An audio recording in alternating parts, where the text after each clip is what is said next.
Hello guys, स्वागत है आप सभी का आपके अपने यूट्यूब चैनल परिचय टेस्ट पर। दोस्तों, आज हम फिर हाजिर हुए हैं आप लोगों के सामने एक नए सेशन को लेकर। और यह सेशन आपके लिए बहुत ही ज़्यादा महत्वपूर्ण होने वाला है, क्योंकि आज हम लोग इस सेशन के अंतर्गत जो नया मॉडल पेपर आया है 2023 का नए पैटर्न के अनुसार आज उस मॉडल पेपर को देखने वाले हैं। और ये क्लास केवल क्लास 10th के बच्चों के लिए होने वाली है ना। तो दोस्तों, आप इस सेशन को शुरुआत करने से पहले अगर आप मेरे इस चैनल पर नए आए हैं तो प्लीज़ इस चैनल को सब्सक्राइब कर लीजिए और बगल में स्थित बेल आइकन पर प्रेस जरूर करिए। इससे क्या होगा कि मैं जितने भी वीडियो इस चैनल पर अपलोड करूंगा इसकी नोटिफिकेशन आपके पास सबसे पहले पहुंचेगी। तो दोस्तों, ज़्यादा टाइम को वेस्ट ना किया जाए और शुरू करते हैं अपने इस महत्वपूर्ण सेशन को, है ना।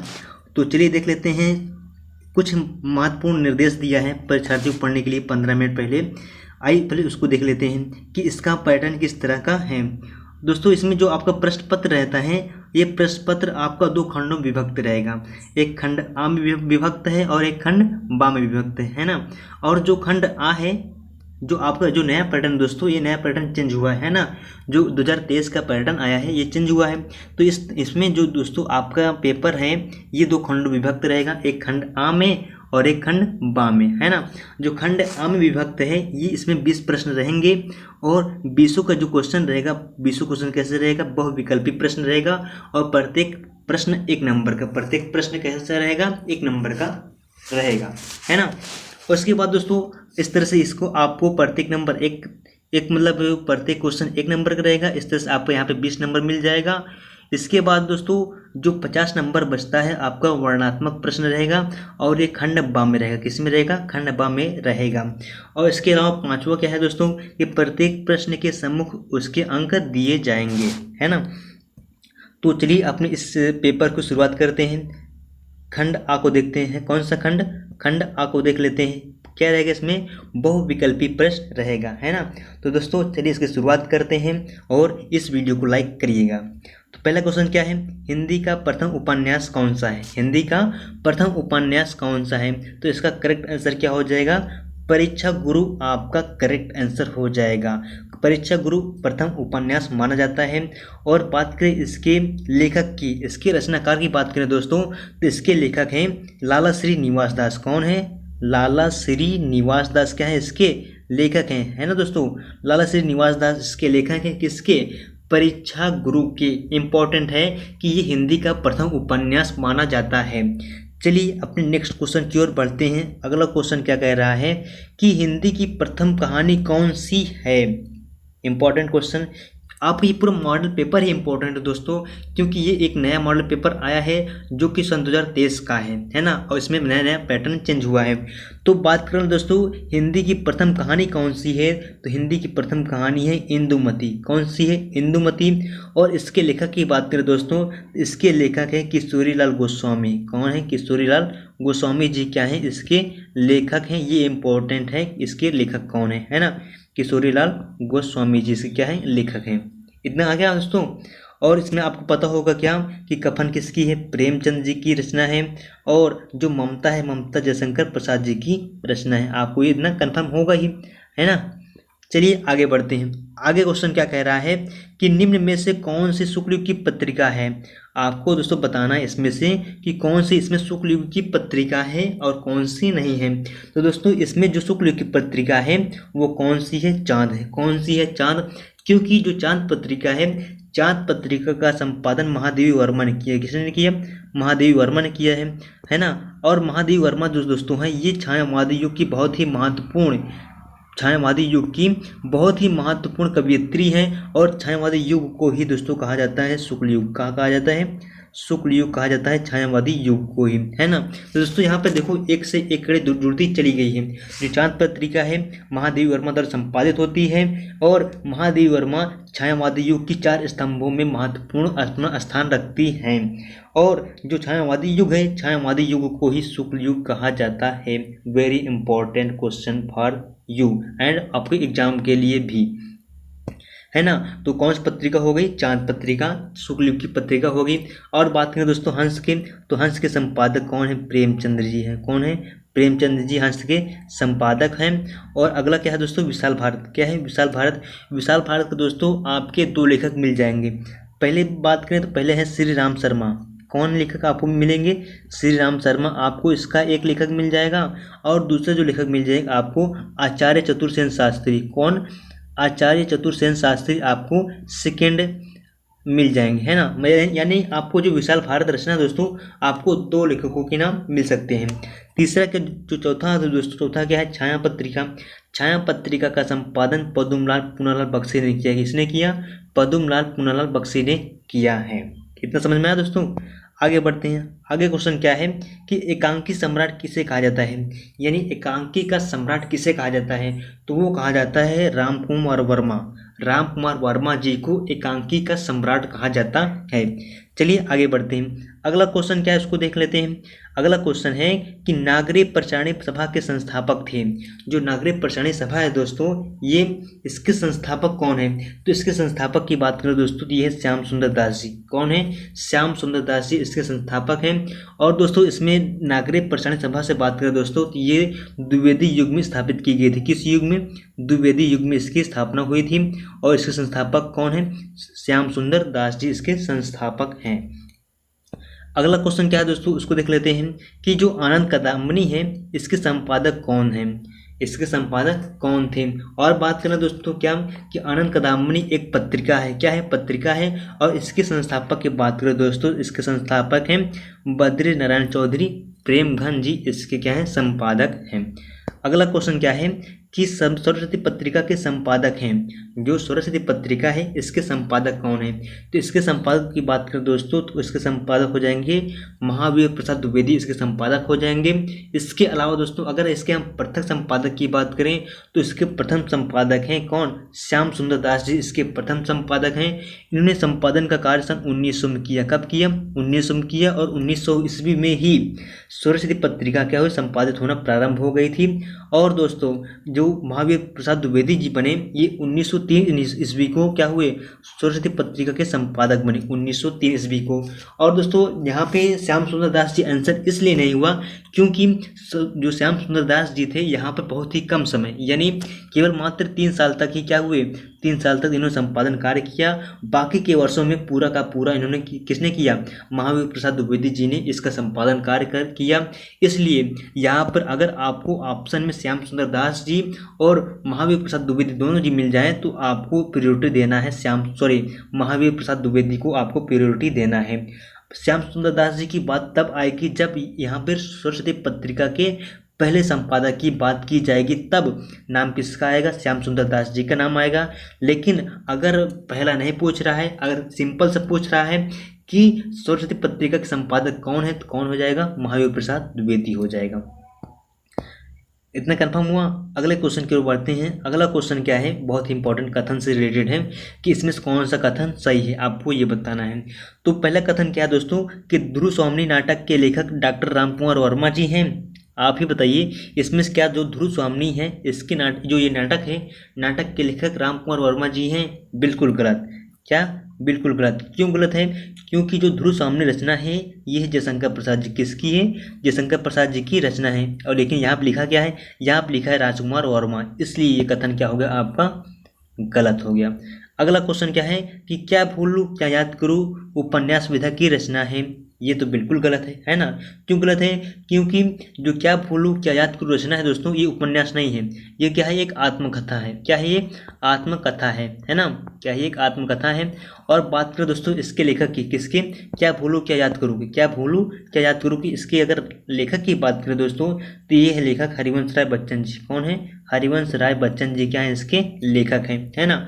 और एक किस विधा की रचना है, उपन्यास ना होकर ये क्या है, आत्मकथा है। क्या है, आत्मकथा है।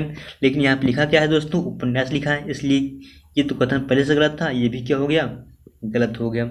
अगला क्वेश्चन क्या है, अगला ऑप्शन है दोस्तों कि गोदान के लेखक कौन है, प्रेमचंद जी हैं। कौन है, प्रेमचंद जी हैं। ये करेक्ट हो रहा है। अगला देख लेते हैं क्यों करेक्ट हो रहा है, क्योंकि गोदान के लेखक कौन है, प्रेमचंद जी हैं। अगला है कि मित्रता निबंध के लेखक श्याम सुंदर दास जी हैं। ये गलत है। क्यों गलत है?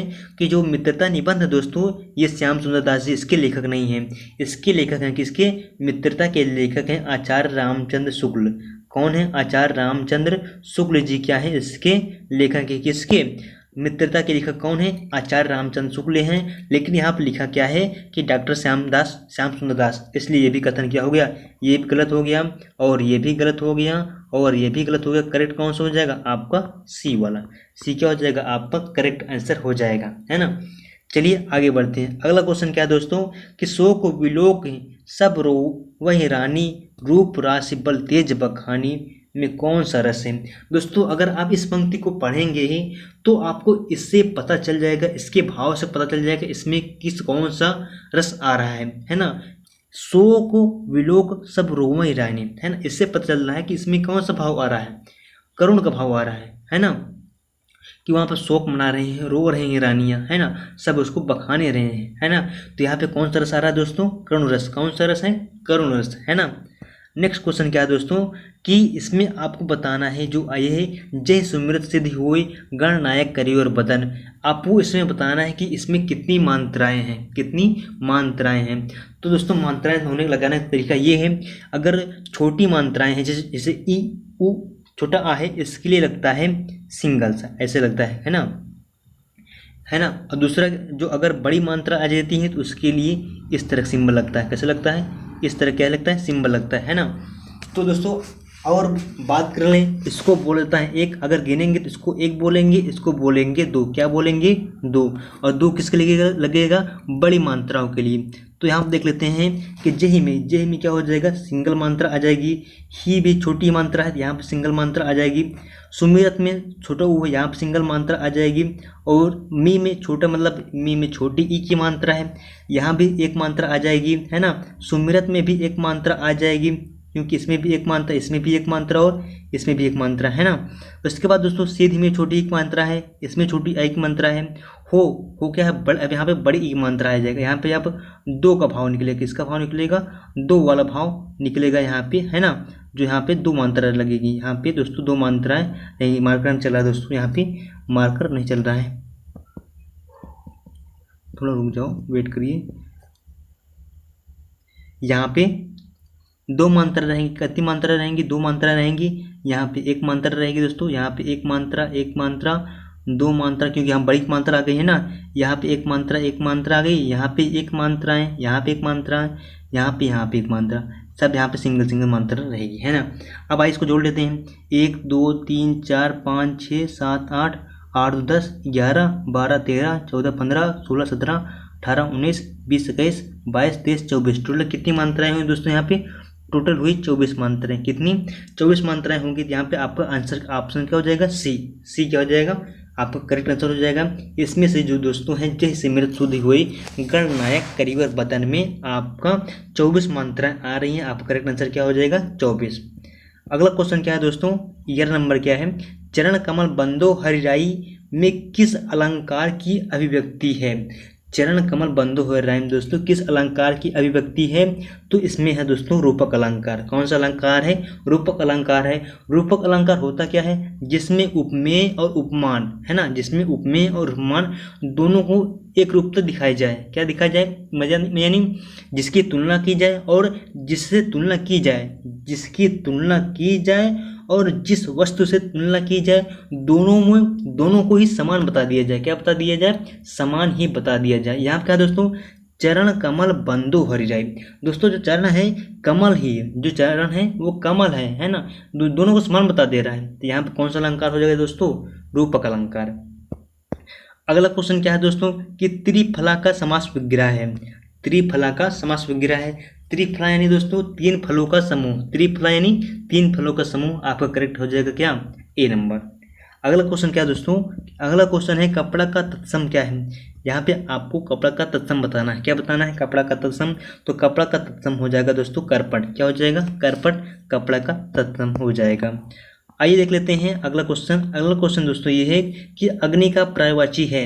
अग्नि का पर्यायवाची कौन सा है? तो यहाँ पर दोस्तों बात करें अग्नि का पर्यायवाची है, पावक भी अग्नि का पर्यायवाची है और आग भी अग्नि की पर्यायवाची है।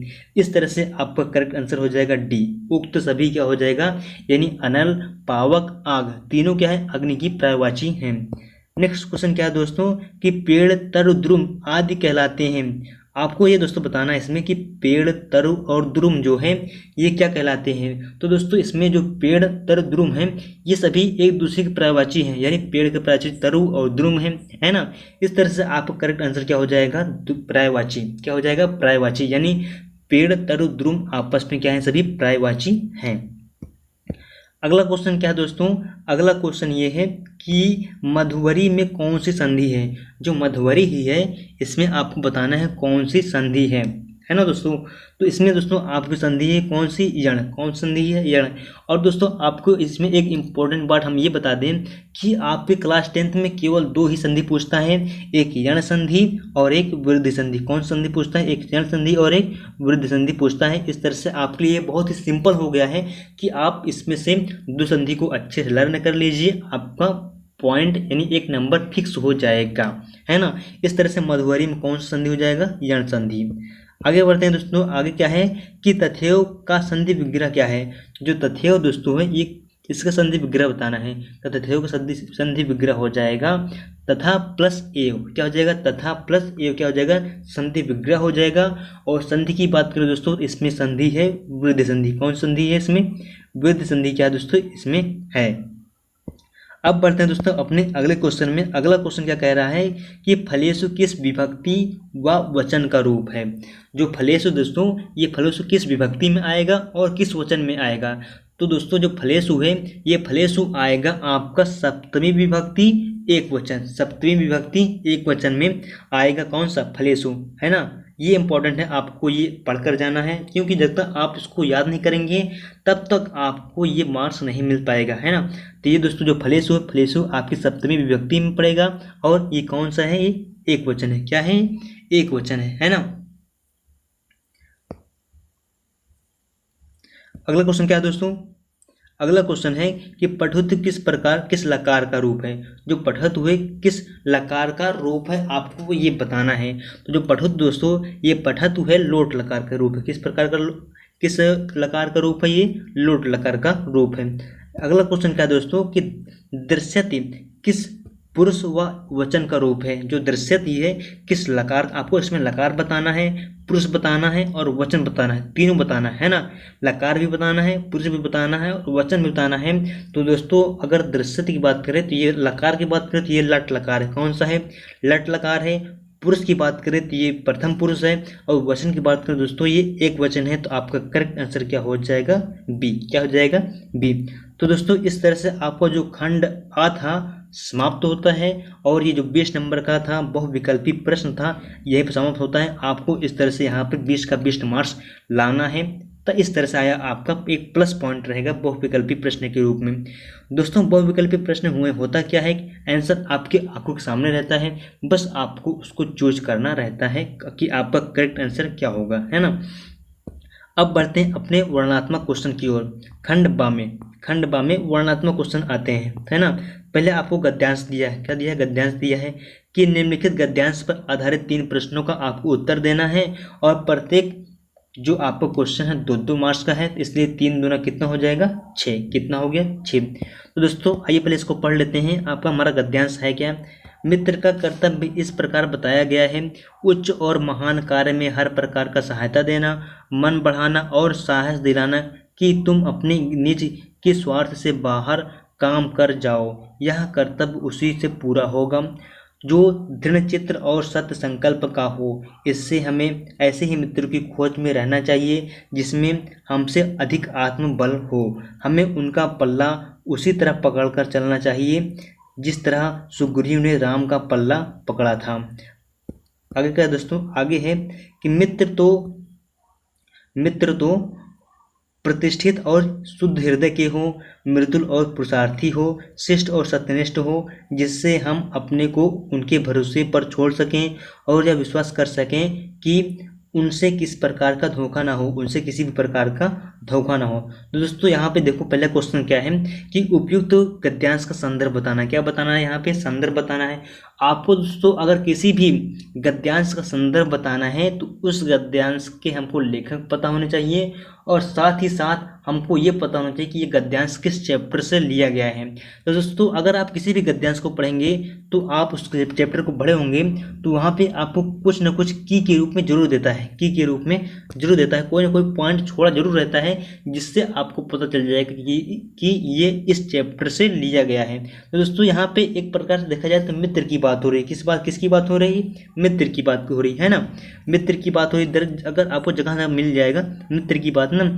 इस तरह से आपका जो पहला चैप्टर दोस्तों कौन सा? मित्रता है ना, मित्रता है ना।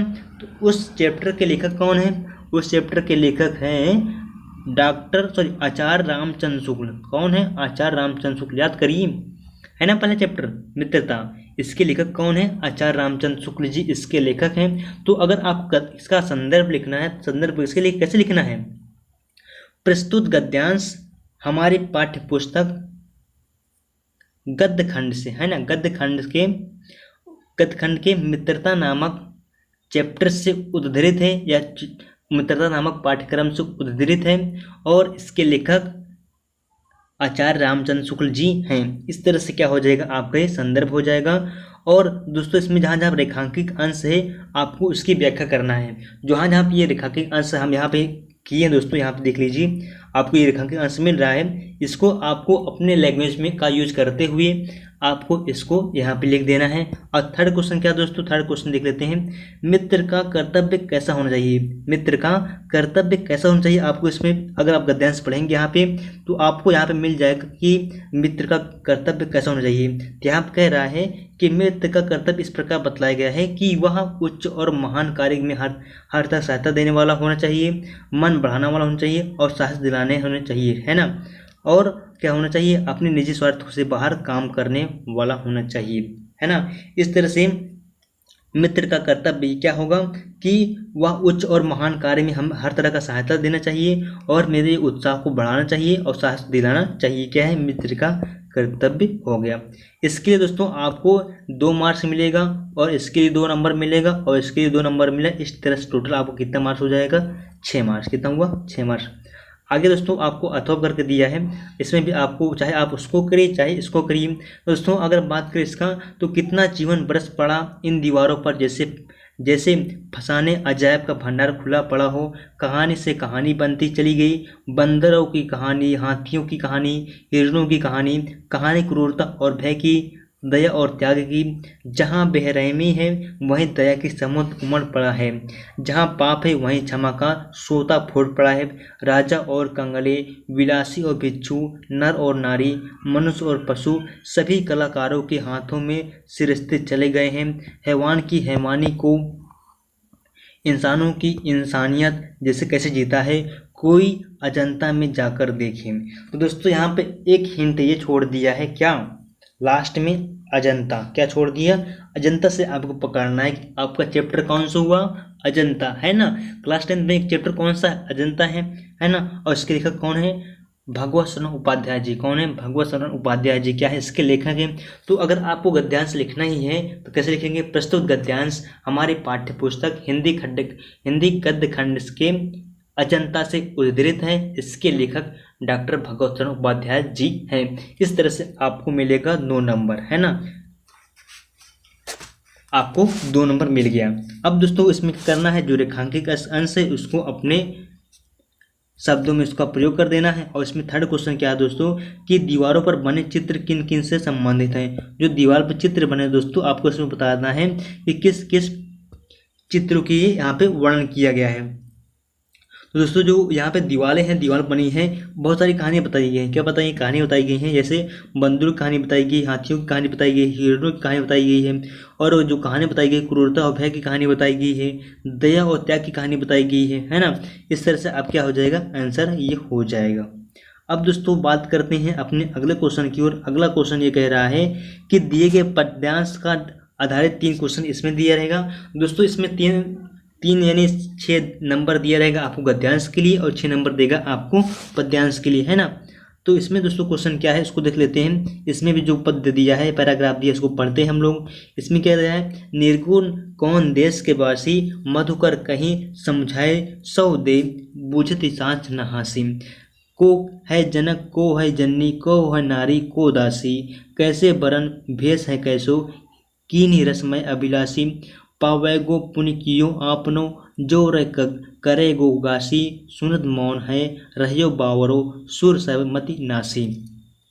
आपको दोस्तों इसका क्या बताना है, संदर्भ बताना है। संदर्भ बताने के लिए क्या इंपॉर्टेंट है कि ये किस चैप्टर से लिया गया है, इसके लेखक कौन है, ये किस चैप्टर से लिया गया है और इसके लेखक कौन है, आपको ये बताना है। तो दोस्तों ये चैप्टर से लिया गया है पद, किस चैप्टर से लिया गया है, ये पद।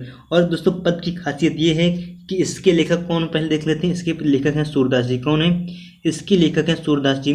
और दोस्तों अगर हम बात आएँ इसकी एक ट्रिक बता रहे हैं कि इसकी पद की, पद के रचनाकार कौन है दोस्तों, सूरदास जी। आप इसको इन दोनों को मतलब रट कर रखिएगा कि पद के लेखक कौन है, सूरदास जी। और सूरदास जी जितने भी रचनाएं करते हैं, जितने भी पद का निर्माण करते हैं, उनमें ये अपना नाम का छाप जरूर छोड़ते हैं। जैसे यहाँ पर देखो क्या आया, सूर आया ना, सूरदास आया। इस तरह से अगर यहाँ पकड़ेंगे, यहाँ सूर मतलब सूरदास, और सूरदास किस चैप्टर के लेखक हैं, पद की। किसके लेखक हैं, पद की। इस तरह से आप इसको आसानी से पकड़ सकते हैं कि ये किस चैप्टर से लिया गया है। तो ये लिया गया है पद से, इसके लेखक कौन है, सूरदास जी हैं। दोस्तों यहाँ पे सेकंड क्या है कि रेखांकित अंश की व्याख्या करना है। आप रेखांकित अंश की व्याख्या कर दीजिए। अगला क्या है कि इन पंक्तियों में गोपियाँ किससे प्रश्न कर रही हैं। इसमें आपको ये बताना है कि जो गोपियाँ हैं किससे प्रश्न कर रही हैं, है ना। उसके बाद दोस्तों जो अथवा कर क्वेश्चन दिया है, अथवा कर दिया है कि इसमें है, आपको चाहे आप वो करिए चाहे ये करिए। पुरते निकसी रघुवीर बधु, धरी धीर दये मग में डग दबे, है ना, डग दबे।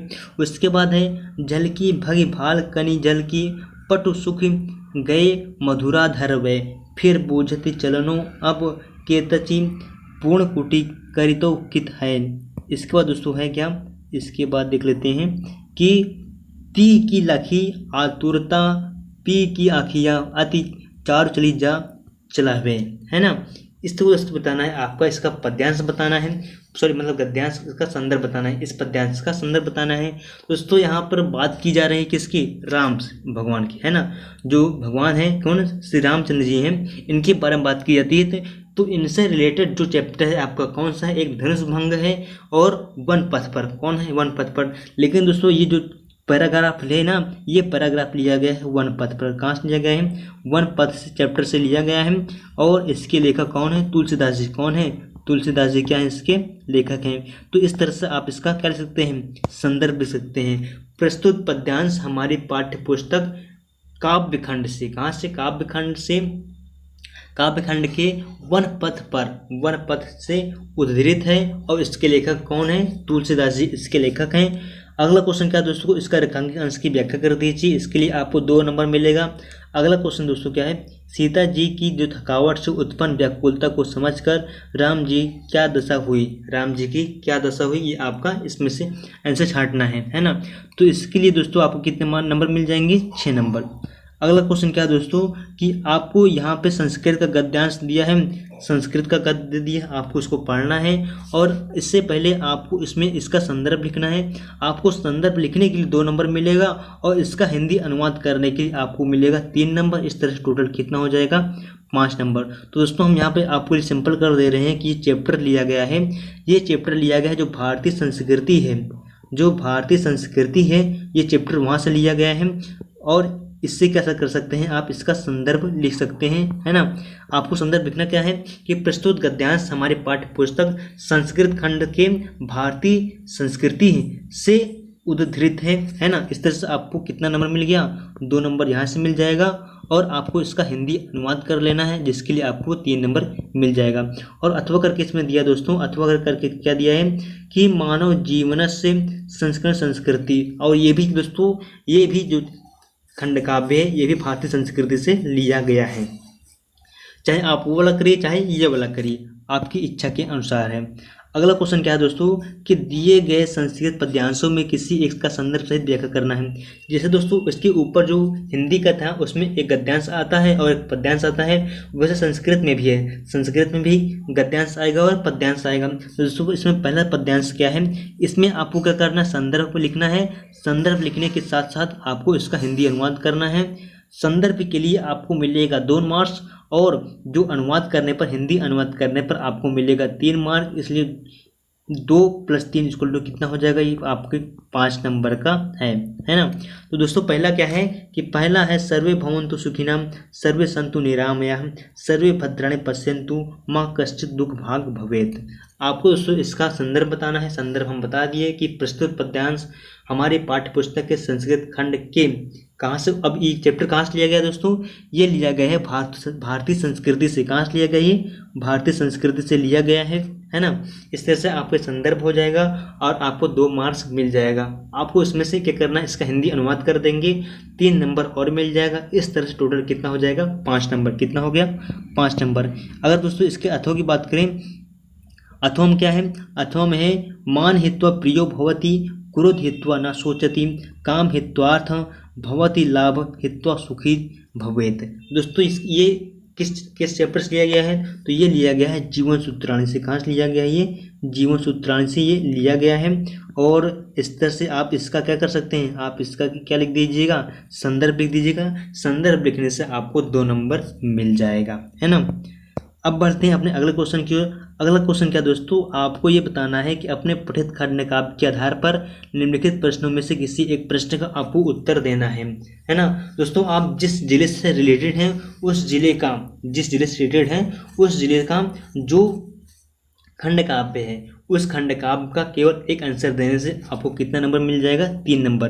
जैसे पहला क्वेश्चन क्या है, जयदेव सुभाष, जो जय सुभाष है, इससे रिलेटेड जो जिले हैं वो अपना लिख देंगे। और इसमें दोस्तों आपको दो क्वेश्चन मिलेगा, आपको इसमें से केवल एक क्वेश्चन करना रहेगा और इसके लिए आपको 3 नंबर मिल जाएगा। और जो तुमुल से रिलेटेड है तुमुल को लिख देंगे, जो कर्मवीर भारती से रिलेटेड है कर्मवीर भारती का क्वेश्चन लिखेंगे, है ना। जो जिला जिस खंड काव्य से रिलेटेड है वह जिला लिखेगा। जैसे मुक्ति दूत है, ये मुक्ति दूत जिस जिले से रिलेटेड है वो अपना लिख देंगे। मेवाड़ केसरी जो जिले से रिलेटेड है मेवाड़ केसरी लिख देंगे, है ना। आगे क्या है कि आगे है ये ज्योति जवाहर है, ज्योति जवाहर मातृभूमि के लिए है, कर्ण है और अग्रपूजा है। अग्रपूजा तो इलाहाबाद से रिलेटेड है, प्रयागराज से रिलेटेड है ना। इससे रिलेटेड आपको जो जिस जिले से रिलेटेड है उसका एक क्वेश्चन करना है, जिसके लिए आपको कितना मार्क्स मिलेगा, 3 मार्क्स मिल जाएगा, है ना। अगला क्वेश्चन क्या है दोस्तों, 6 नंबर कि दिए गए लेखकों में से किसी एक लेखक का जीवन परिचय लिखते हुए इनकी एक रचना लिखना है ना। उनकी एक रचना लिखना है और आपको जो रचना लिखनी है, रचना अगर आप एक रचना लिख देंगे, एक रचना लिखने मात्र से ही आपको 2 नंबर मिल जाएगा। और अगर उनका जीवन परिचय देने, अगर उनका आप जीवन परिचय देते हैं उसके लिए 3 नंबर मिलेगा, प्लस उनकी एक रचना लिखने से 2 नंबर। इस तरह से टोटल कितना हो जाएगा, 5 नंबर उनका जीवन परिचय हो जाएगा। तो दोस्तों मैंने यहाँ पे जैसे यहाँ पे क्या भगवत उपाध्याय हैं, जयशंकर प्रसाद जी हैं, डॉक्टर राजेंद्र प्रसाद, मैंने इन तीनों के तीनों लेखकों का जीवन परिचय इसी चैनल पर अपलोड कर दिया है। अगर आपने नहीं देखा है तो आपको इसका लिंक डिस्क्रिप्शन बॉक्स में दे दिया है, आप वहाँ से देख लीजिएगा। अगर वहाँ पर नहीं मिलेगा तो आप जाकर मेरे इस चैनल पर देख लीजिएगा, आपको वहाँ मिल जाएगा, है ना। किसका लिखना है, डॉक्टर भगवत उपाध्याय जी का लिखना है, जयशंकर प्रसाद जी का लिखना है और डॉक्टर राजेंद्र प्रसाद जी का लिखना है क्या, जीवन परिचय। और दोस्तों पद में कौन कौन से हैं, पद में है सूरदास जी हैं, राम नरेश त्रिपाठी हैं और रसखान जी हैं, है ना। मैंने इन तीनों लेखकों का जो जीवन परिचय है उसको भी अपलोड कर दिया है। और इसकी आपको क्या लिखना है, जीवन परिचय लिखना है और उनकी एक रचना लिखनी है। जीवन परिचय के लिए 3 नंबर मिलेगा और जो इनकी एक रचना लिखने पर 2 नंबर मिलने वाला है। अगला क्वेश्चन क्या है दोस्तों कि अपनी पाठ्य पुस्तक में से कंठस्थ एक श्लोक लिखना है और जो इस प्रश्न पत्र पर न आया हो। ये इम्पोर्टेंट है कि आपको ऐसा श्लोक लिखना है कि जो इस प्रश्न पत्र में न आया हो और अपने पाठ्य पुस्तक का होना चाहिए। तो दोस्तों अगर हम बात करें, आपको यहाँ पर कितने श्लोक याद करने पड़ेंगे, क्योंकि यहाँ पर देखो इससे पहले जो क्वेश्चन आया था दोस्तों वहाँ पर 2 श्लोक पहले आ चुका है ना, 2 श्लोक पहले ही आ चुका था, जिसको आपको संदर्भ बताना था, हिंदी अनुवाद करना था। इसलिए दोस्तों आप क्या करिए, आपको टोटल एक और, यानी आपको टोटल कितना याद करना है, 3 श्लोक याद करके एग्जाम में जाना है। मान लीजिए अगर आप 2 ही या 1 ही श्लोक अगर आप याद करके गए और वहीं आपके एग्जाम में आ गया तो दोस्तों आप फंस जाएंगे, है ना, क्योंकि आपको ऐसा श्लोक लिखना है जो प्रश्न पत्र में ना आया हो।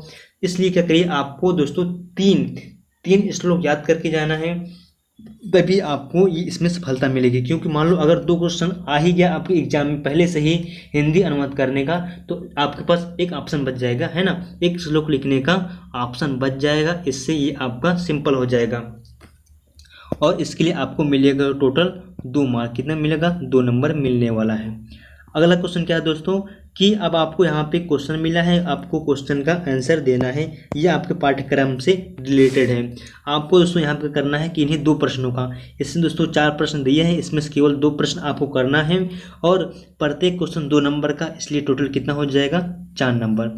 आपको बताना है कि वाराणसी कति विश्वविद्यालय सन्ति चंद्रशेखर कथम बंदीकृत पदेन बिना किम दूर जाति संस्कृत शब्द से किम तात्पर्यम, है ना। आपको इसमें से टोटल जो 4 क्वेश्चन है इसमें से आप केवल 2 का ही आंसर देना है।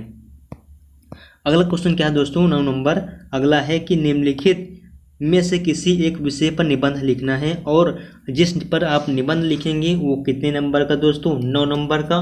और ये दोस्तों अगर बात करें, ये बहुत ही इम्पोर्टेंट क्वेश्चन रहता है आपको नंबर दिलाने के लिए, है ना। ये बहुत ही इंपॉर्टेंट क्वेश्चन है आपको मार्क्स कराने के लिए। आप दोस्तों इस पर किसी भी पर लिखिए, चाहे विज्ञान की देन पर लिखिए, चाहे राष्ट्रीय एकता पर लिखिए, जिस मेरा काव्य लिखिए और विद्यार्थी का जीवन। और दोस्तों अगर बात करें क्या कि कितने नंबर का है, 9 नंबर का है, तो आपको क्या करना है, इस पर बहुत ही डिटेल से निबंध लिखना है। और दोस्तों आपको इन टॉपिक्स में जिस पर बहुत अच्छे से पता हो, जिसके बारे में आपको अच्छे से नॉलेज हो, उसी पर लिखिए। क्योंकि अगर आप जिस पर लिख रहे हैं उस पर कम से कम 2-3 पेज यानी 250-300 वर्ड का यूज करिए, तब जाकर जो एग्जामिनर आपको कितने नंबर देगा, 9 नंबर देगा, है ना। तो दोस्तों इस तरह से आपका ये मॉडल पेपर सही समाप्त होता है। आपको ये मेरा सेशन कैसा लगा प्लीज़ कमेंट बॉक्स में ज़रूर बताइएगा और इसको ज़्यादा से ज़्यादा अपने दोस्तों के पास शेयर करिएगा और मेरा सपोर्ट करिए। तो दोस्तों आपको इस सेशन को देखकर हमें ऐसा लगता है कि आपको मज़ा आया होगा। तो दोस्तों यहीं पर इस सेशन को समाप्त करते हैं। ओके दोस्तों, thanks for watching my video.